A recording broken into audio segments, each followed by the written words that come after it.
Good morning, ladies and gentlemen. May I have your attention?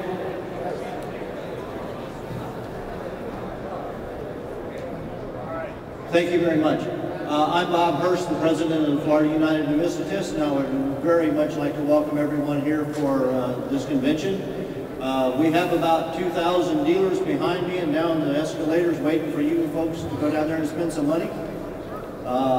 And if you have some coins to share with them, I'm sure they'll be glad to purchase those from you also.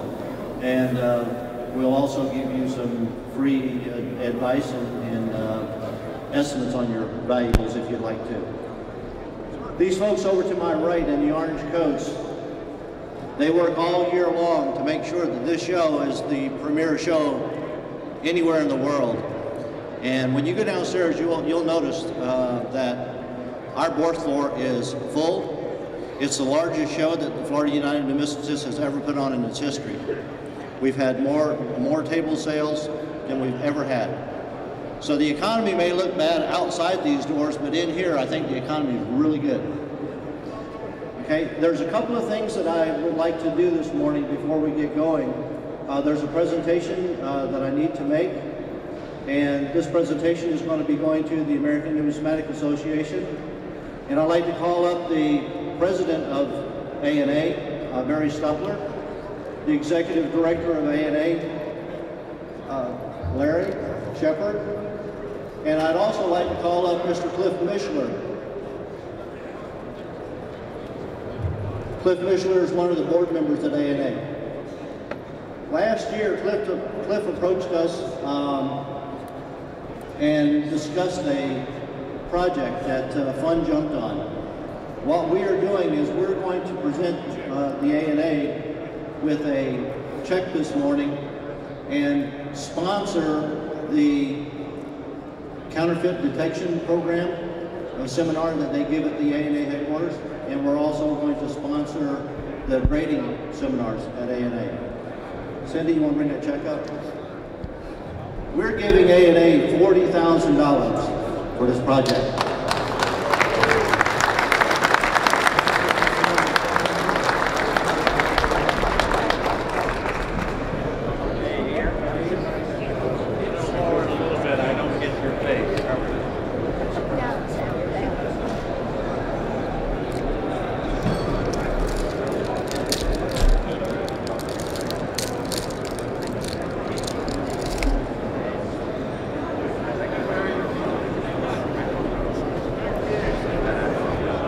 I'd like to very much thank the Fund organization for responding to our solicitation of sponsoring support for these two classes at the summer seminar.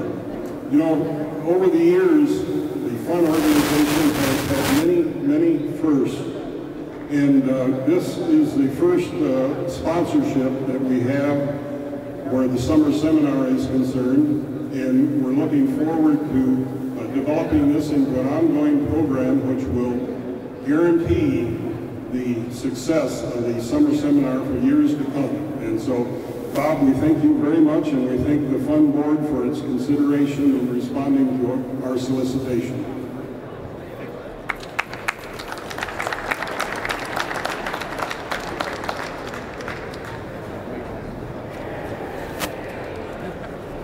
I have a couple. I'm Barry Stupler, President of the American Numismatic Association, and thank you very much for attending this outstanding show. I'd like to make a couple short announcements and then make a presentation myself. First of all, your American Numismatic Association is proud to be presenting at the ANA table from 12 o'clock on a copy of the State of the Association report. This is the second report coming out in January last year and again this year, which should update you on what's happening at your American Numismatic Association. Also, after you've read it and you'd like to attend a town hall meeting at 4 o'clock tomorrow in room 329, the ANA is having a town hall meeting for all of its members or guests that like to come ask questions or participate in the town hall. Again, that's tomorrow, 4 o'clock, right here at the Convention Center, room 329. An additional thing, as president of the ANA, from time to time I get to have the privilege of making a award presentation, a presidential award.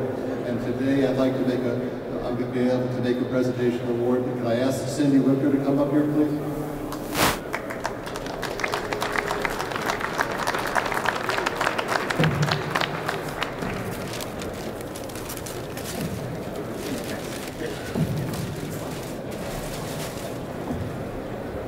Well, most everyone here probably knows who Cindy is, but she's been a member of the A&A board that many years, and she's one of the few that have that honor. And it's my pleasure to present a presidential award to Cindy for all her dedication to the numismatic community, and particularly for her work that she's helped with the A&A. Thank you, Cindy.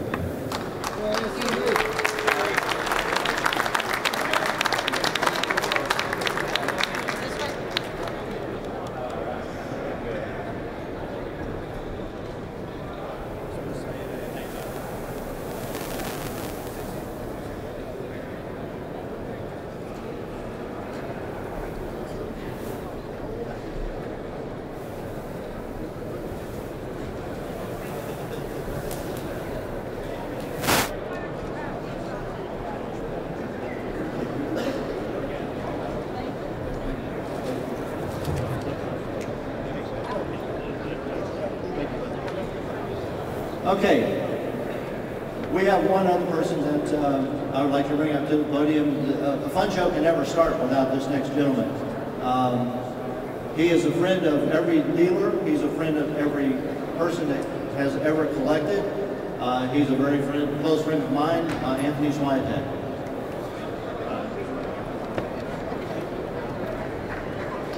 Thank you very much. I heard a rumor that the A&A is going to give Fun a $100,000 check. Anyway, as the hair gets grayer and the hairline recedes, I've learned to count my blessings in life, and one of the big blessings is just being able to come here to the Fun Show every year. I just love it. It's so beautiful, venue so magnificent, and it's one of the greatest shows on earth. Hello, Brenda Bishop, A&A Convention Coordinator. It's just fantastic.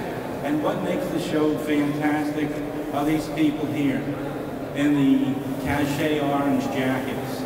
These people ask for nothing, and they're always giving, always giving. So let's give them a round of applause, because if it wasn't for them, there'd be no Fun show.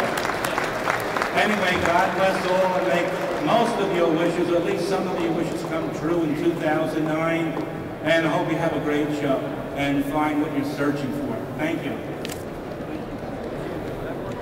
Before Anthony gets away from here, I too have a presentation.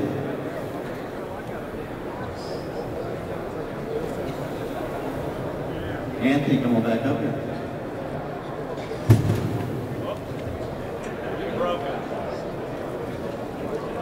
Oh, Jesus. Oh, my goodness. This is Fun's Presidential Award. We're giving to Anthony for being such a great friend to numismatics.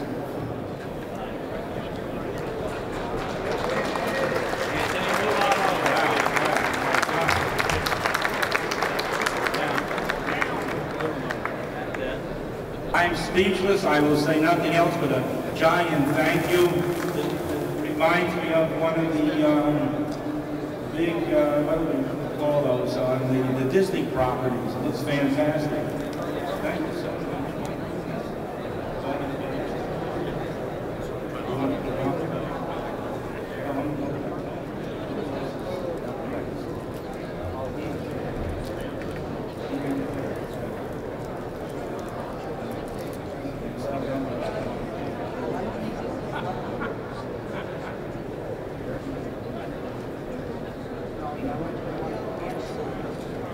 Thank you very much again. I am lost for words. You're cutting the ribbon back there. Yeah. Okay, I'm going to step behind the podium and we'll cut the ribbon, let you folks go downstairs and have fun. She's the one that has designed this entranceway, and we're promoting the Florida Seminole Indians. She's done a fantastic job for us this year. Give her a round of applause, please.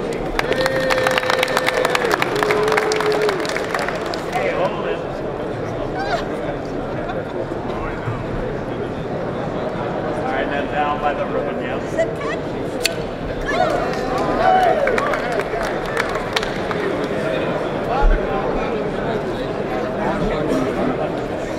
Hey,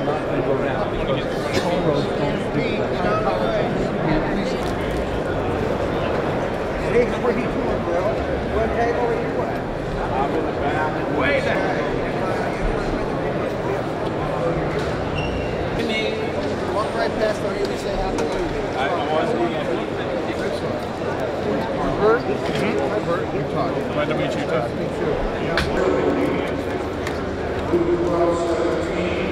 Don, you've recently been appointed head of PCGS. What's it like to run the organization? It's really, most of the time it's a lot of fun. You know, we're very busy, there's a lot of opportunity for us. PCGS does some great things in the marketplace, we add a lot of value, so it's really a pleasure to be there. And yesterday particularly we had an exciting thing happen here.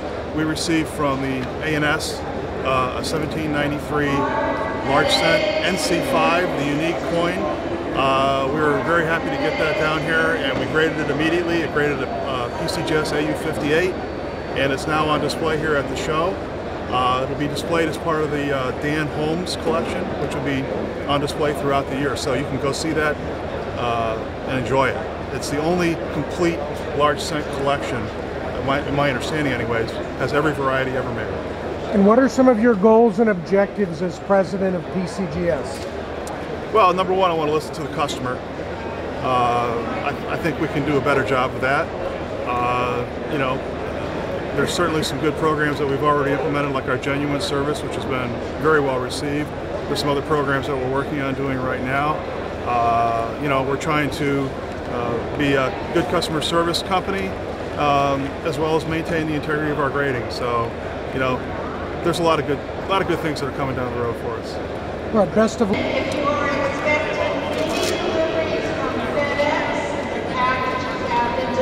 Is there a problem with Chinese coins coming out of China right now?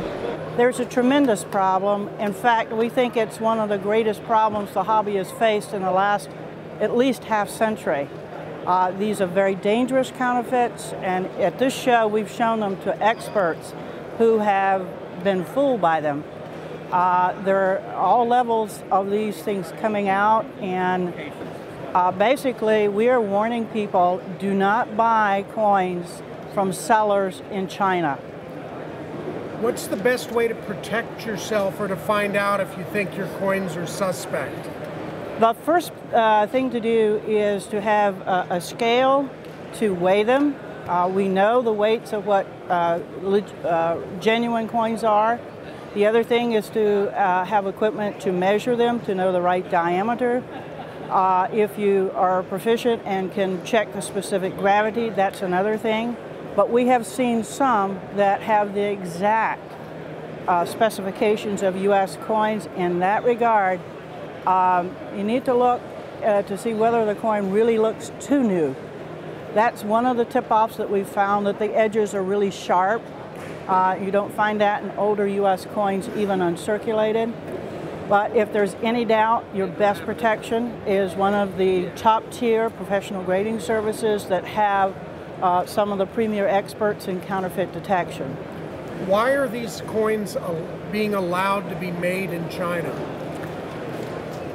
We are told by the counterfeiters that they are licensed to produce any coin as long as it's dated before 1949, and that their government tells them that they can replicate anything.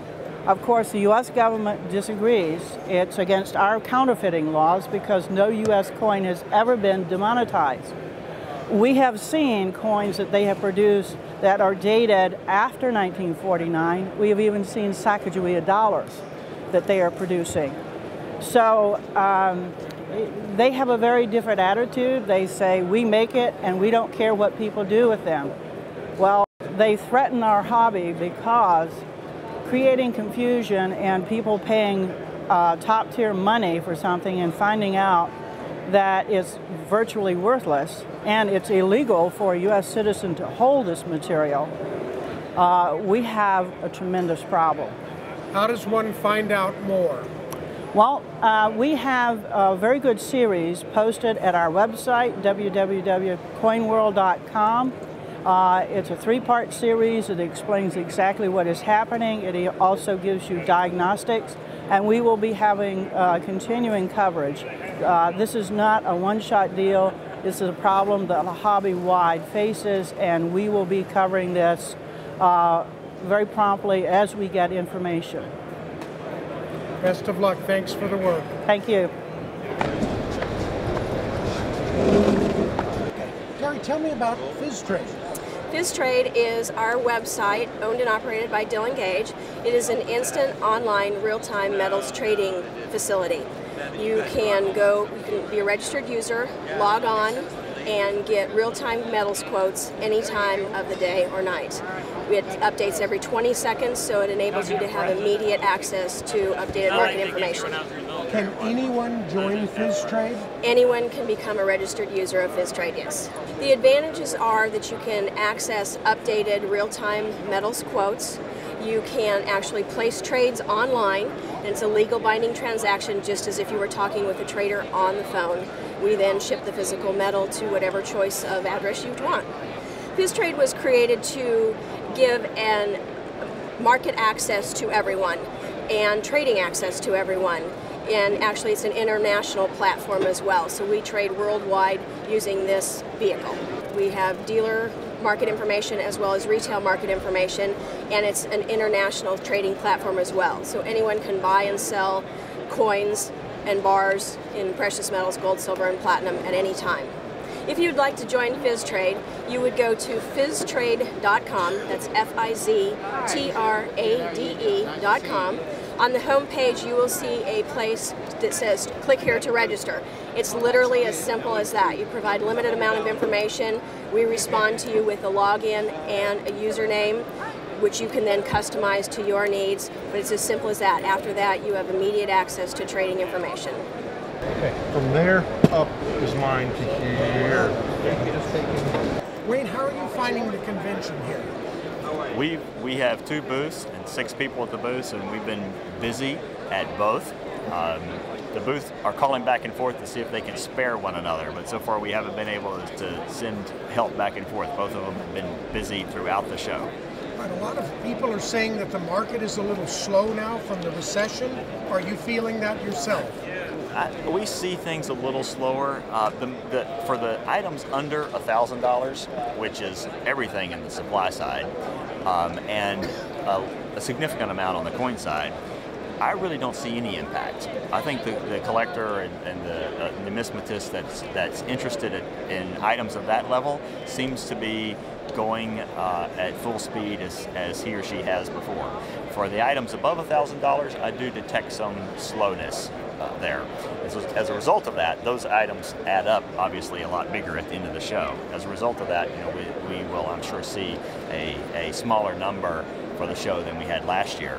But we've been very busy. I think the Fun organization does a wonderful job of putting on a show. It's one of the last remaining club shows outside the A&A in the country, not a non-for-profit show. Huge volunteer staff, and they think of everything. They're well organized, well promoted, a great show, lots of people here, lots of booths, a good variety. It's as a result of the hard work they put in, it's one of the premier shows in the nation, and we would be very remiss in not coming. So we're always excited to come to the Fun Show. Cliff, I understand you've put your application in to run for president. What do you hope to do as A&A president? Well, I hope to continue what I think has been a pretty smooth conversion from some quite troubled times to a greater future. And what are some of the specific platforms that you look forward to implementing? I don't know that there are any specific platforms.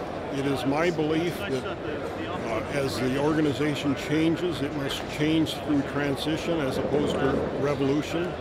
And we have a lot of good programs. Unfortunately, we suffer a bit from the standpoint of financial support of those programs at the present time.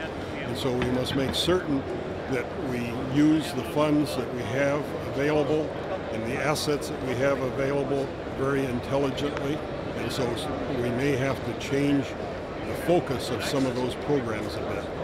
How about the overall health of the coin hobby right now? Well, Right now, I think it's still very firm, obviously because of the overlying economic conditions on a national and international basis, and the fact that the coin market has been going up so strongly for so long. I think there's no question that there has to be an adjustment. No markets go on forever, as you well know from your background.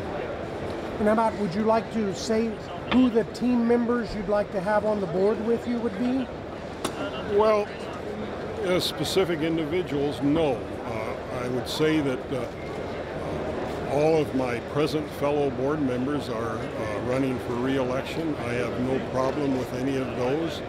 I would hope that anyone who might be elected in this cycle would be individuals who had a dedication to the organization, but more importantly, a dedication to the total community, because it's equally as important that we serve the community as serving the American Numismatic Association.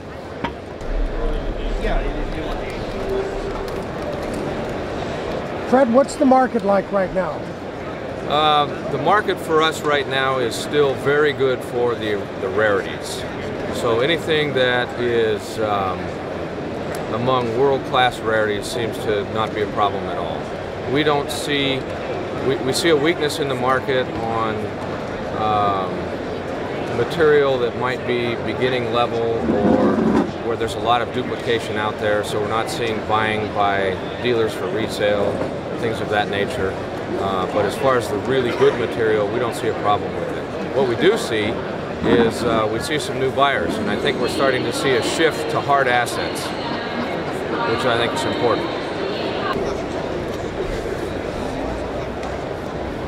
David, how do you find the market at this convention? Is the recession affecting people's buying? Very little people who are interested in coins are here to buy coins. And I don't think the recession has really affected at least my section and what I deal in, and I can only speak for that. Okay. And what do you see for the future of the coin market? I see it's good. In periods past, and in the current situation doesn't necessarily relate to situations that we've had in the past 20 or 30 years, but in periods of past where we've had difficult economic times, it hasn't affected the coin market very much at all. As a man, we have done rather well through those periods. Some people actually go into coins, well, some investment, some collecting, and there's always people who will stay with their hobby regardless.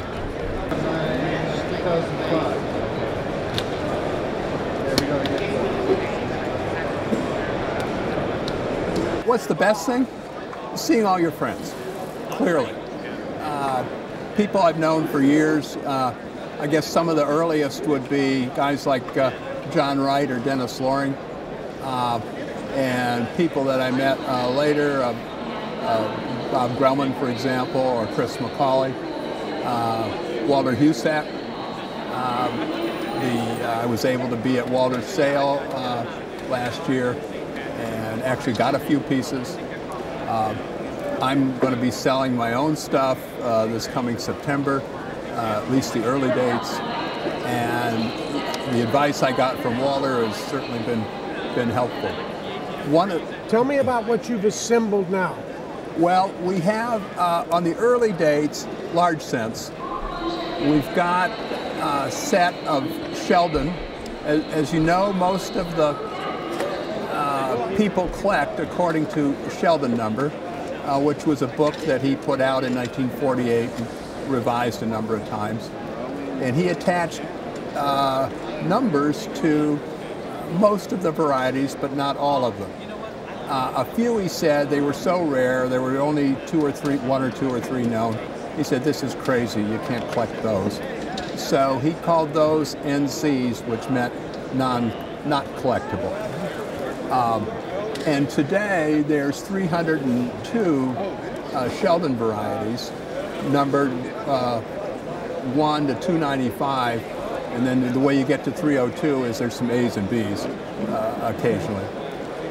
Then on the non-collectibles, the NCs, there's another well, it must be 53 of them, because the grand total is 355.